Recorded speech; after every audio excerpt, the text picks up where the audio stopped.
Branch head भी घुटनों के बल आ जाएगा। हेलो साथियों, मैं अमरदीप कादियान। नमस्ते, प्रणाम, सलाम वालेकुम, सत श्री अकाल, जय मसीह की, राम राम जी, जय माता की, जय हिंद, जय भारत, जय ससुराल वालों की। साथियों, आपका स्वागत है डिसेंट फैमिली में। साथियों, आज हम बात करेंगे एनसीएच के बारे में, नेशनल कंज्यूमर हेल्पलाइन।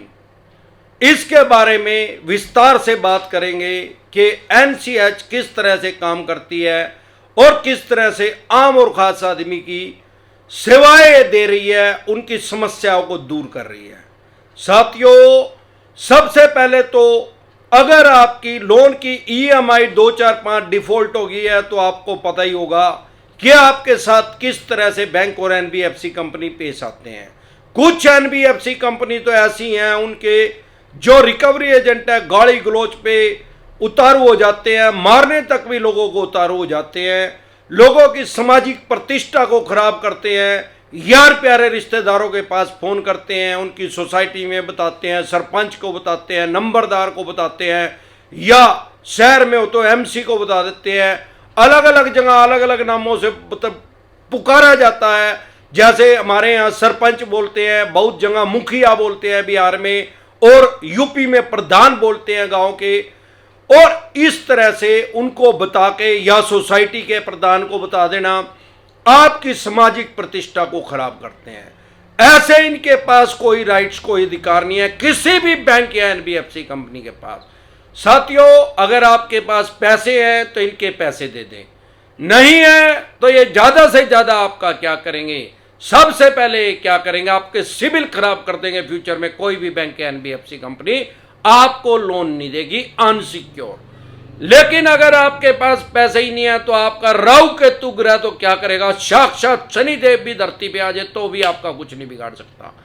अब रही बात रिकवरी एजेंट की, भाई 2 लोन डिफॉल्ट हो गए, 5 हो गए, चाहे 25 हो गए, क्राइम की श्रेणी में नहीं है, यह सिविल का डिफॉल्ट माना जाएगा। सारे देश के किसी थाने, चौकी, पुलिस स्टेशन में आपके खिलाफ डायरेक्ट एफआईआर दर्ज नहीं हो सकती लोन का डिफॉल्ट होने में। अगर आपने चेक भी दे रखा है तो चेक बाउंस का केस कर सकते हैं, उसमें भी डायरेक्ट थाने में एफआईआर दर्ज नहीं हो सकती पुलिस स्टेशन में, सारे देश के किसी भी कोने में। ना ही कोई पुलिस वाला आपके घर रिकवरी के लिए आ सकता, ना ही कोई पुलिस वाला आपके पास फोन कर सकता रिकवरी के लिए, क्योंकि पुलिस का काम हमारे देश में रिकवरी का नहीं है, लॉ एंड ऑर्डर को मेंटेन करना है, कानून व्यवस्था बनाए रखना है। हमारे यहां तालिबान नहीं है कि सरिया कानून लागू हो रहा है, ये नहीं है। यहां डेमोक्रेसी है, वर्ल्ड की सबसे बड़ी डेमोक्रेसी है, लोकतंत्र है दुनिया का सबसे बड़ा। फिर चाहे आपका अनसिक्योर लोन है, चाहे आपका सिक्योर लोन है, चाहे कितने भी करोड़ का है, चाहे आपके पास सिंबॉलिक पोजीशन का नोटिस आ गया, फिजिकल पोजीशन का नोटिस आ गया, 13/2 का नोटिस आ गया, 13/4 का नोटिस आ गया, किसी भी तरह का नोटिस आ गया, सरफेसी एक्ट के तहत सिक्योर लोन में नोटिस भेजते हैं। सरफेसी एक्ट 2002 के तहत, सरफेसी एक्ट 2002 के तहत अगर कोई ऐसा नोटिस भी आपके पास आ रहा है तो सरफेसी एक्ट ने बैंक और एनबीएफसी कंपनी को आपके मकान के, दुकान के, फैक्ट्री के, कारखाने के सेल करने की तो इनको पावर दी, ऑक्शन करने की। लेकिन जो आपके राइट्स हैं वो सरफेसी एक्ट ने खत्म नहीं किए हैं, क्योंकि हमारे संविधान का बेसिक प्रिंसिपल ये है कि हमारे देश में चाहे 10 गुनहगार बच जाएं लेकिन एक बेगुनाह को सजा नहीं होनी चाहिए। इसीलिए जो आपके राइट्स हैं, जो आपके संविधान ने आपको अधिकार दिए हैं, वो खत्म नहीं हो जाते। ना सरफेसी एक्ट उसको खत्म कर सकता और ना ही कोई दूसरा एक्ट उसको खत्म कर सकता।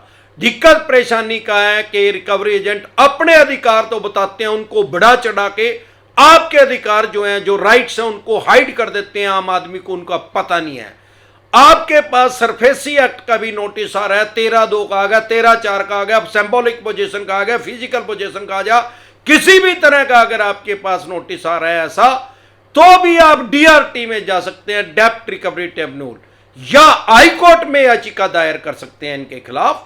ऐसा नहीं है कि अगर आपके मकान की कीमत 3 करोड़ रुपए है फॉर एग्जाम्पल, और ये इसको 1 करोड़ रुपए में सेल कर देंगे, आप एक एफिडेविट दीजिए, बैंक को बोलिए भाई 1 करोड़ में मेरी लाइन में, मेरे मोहल्ले में, मेरी सोसाइटी में, मेरे गांव में, मेरी तहसील में, जिस लोकेशन पे मेरी ये प्रॉपर्टी है, मकान है, दुकान है, फैक्ट्री है, कारखाना है, यहीं पे ही 2 आदमियों का एफिडेविट लेके आ कि वो 1 करोड़ रुपए में बेचने के लिए तैयार है। अगर वो तैयार है तो मैं मान लूंगा मेरी प्रॉपर्टी की कीमत 1 करोड़ रुपए है। अदरवाइज कोर्ट आपको इस भी आप पे स्टे भी दे सकता है। आपकी 30 लाख रुपए की प्रॉपर्टी है, बैंक कह रहा है 15 लाख में बेच दूंगा। क्यों बेच दूंगा भाई, चोरी का माल है। अब अगर आपको रिकवरी एजेंट ही परेशान कर रहे हैं, हरास कर रहे हैं, क्योंकि लाखों आदमियों को इन्होंने मौत के घाट उतार दिया है, मैं तो ये कहता हूं, क्योंकि लाखों आदमी इनकी वजह से सुसाइड कर चुके हैं। इतनी ज्यादा मानसिक प्रताड़ना देते हैं। अगर आपके भी 5-7 लोन EMI डिफॉल्ट हुई है तो आप में से भी 90% आदमी सुसाइड करने के बारे में सोच चुके हैं। एक ना एक बार आपके दिमाग में जरूर यह बात आई है, सुसाइड करना किसी समस्या का समाधान नहीं है। अभी आप जिंदा हैं, अभी आपको फाइनेंशियल प्रॉब्लम, आपके बच्चों को पैसे की दिक्कत पड़ रही है। अगर आप नहीं रहे तो 1000 गुना और ज्यादा फिर पड़ेगी, उससे भी 1000 गुना ज्यादा पड़ेगी जितनी अभी पड़ी है। आप जब नहीं रहेंगे तो आपका क्या सगा भाई आपके बच्चों को पाल लेगा, उनका पालन पोषण कर देगा, या आपका सगा साला उनको पाल लेगा, उनका पालन पोषण कर देगा? जवाब होगा अगर पहली बात तो नहीं, अगर हां भी तो यही लाइफस्टाइल मेंटेन कर देगा जो अब आप गरीबी में उनका मेंटेन कर रहे हैं। आपसे EMI डिफॉल्ट हो रही है, आपका फाइनेंशियल स्थिति खराब नहीं है, लेकिन जो अभी भी आपने अपने बच्चों का लाइफस्टाइल मेंटेन कर रखा है, भले ही आप ई रिक्शा चला रहे हैं, क्या आपका सगा भाई या सगा साला वैसा ही लाइफस्टाइल मेंटेन कर देगा? जवाब होगा नहीं। यही 2 रिश्ते हैं दुनिया के अंदर, इसके अलावा तो बाकी रिश्ते नाम के हैं। जब ये 2 रिश्ते भी आपके बच्चों को नहीं संभाल सकते, उनकी परवरिश नहीं कर सकते आपकी तरह, तो और दुनिया में कौन आदमी ऐसा है जो आपकी तरह आपसे ज्यादा आपके बच्चों को प्यार कर सकता है? तो जब ये बात सोचेंगे, जिंदगी में कभी भी आपके दिमाग में सुसाइड, आत्महत्या के बारे में विचार ही नहीं आएगा। लाखों आदमियों को अमरदीप कादियान बचा चुका है, उनके राइट्स बता के, उनके अधिकार बता के, उनकी मानसिक प्रताड़ना को खत्म कर चुका हूं, मानसिक परेशानी को साइकोलॉजिकल लेवल पे जाके उनके। क्यों? अरे भाई 2 लोन डिफॉल्ट हो गए, 5 हो गए, 25 हो गए, क्राइम की श्रेणी में तो है ही नहीं। क्रिमिनल आपको बनाया किसने? आपको अपराधी घोषित किसने किया? इन रिकवरी एजेंटों ने। 90% फेक नोटिस भेज रहे हैं आपके पास ये, और साइकोलॉजिकल प्रेशर में ले रहे हैं। ऐसे इनके पास कोई राइट्स, कोई अधिकार नहीं है। अगर आपकी सामाजिक प्रतिष्ठा को खराब करते हैं, आपकी माना नहीं करते हैं, आप इनके ऊपर कोर्ट में केस दायर कर सकते हैं 499-500 के तहत, 499-500 के तहत 2 साल की सजा का प्रावधान है। दूसरा, ये ज्यादातर लोगों के घर जाते हैं, मास्क लगा के नहीं जाते।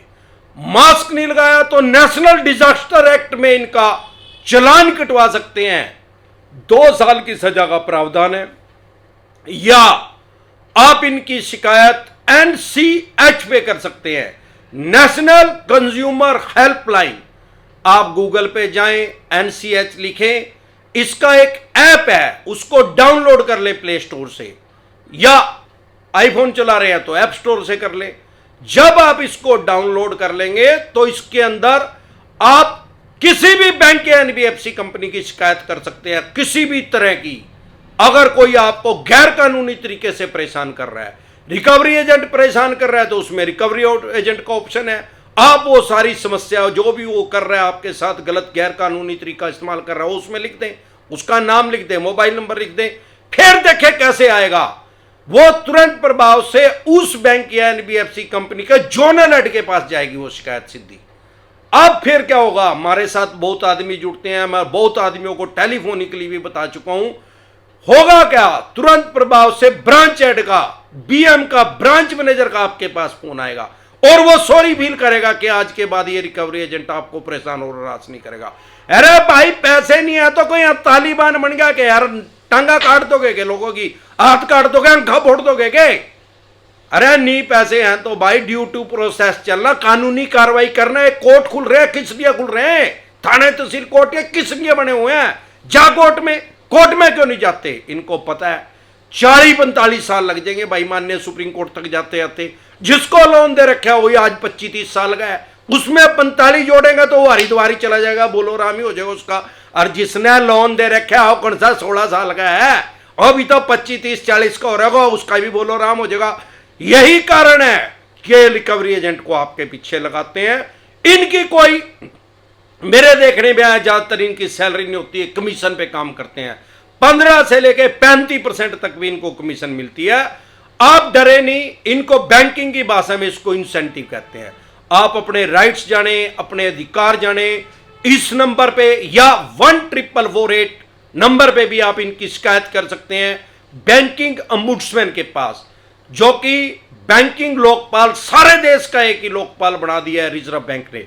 और इधर एनसीएच पे इनकी कंप्लेंट कर सकते हैं, किसी भी तरह की कंप्लेंट कर सकते हैं, तुरंत प्रभाव से इनके ऊपर कार्रवाई होगी।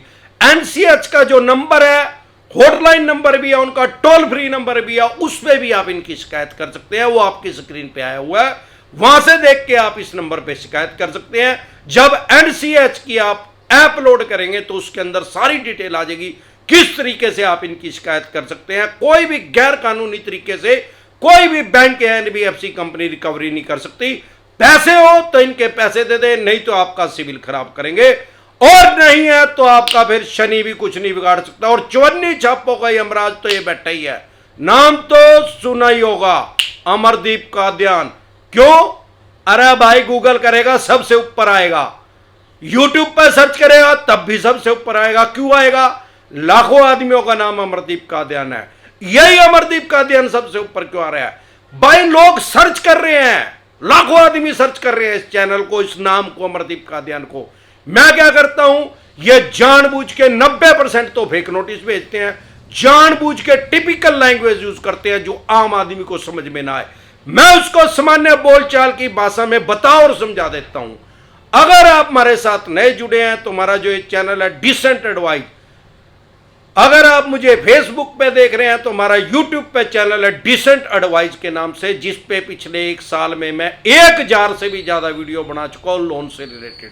आपको या आपके किसी भी यार प्यारे रिश्तेदार को कोई भी दिक्कत परेशानी आ रही है, लोन से रिलेटेड कोई भी समस्या आ रही है, तो उनको सिर्फ वो प्रॉब्लम लिखनी है, यूट्यूब के सर्च के ऑप्शन में आगे डिसेंट एडवाइस लिखना है, तुरंत प्रभाव से आपकी समस्या का समाधान हो जाएगा।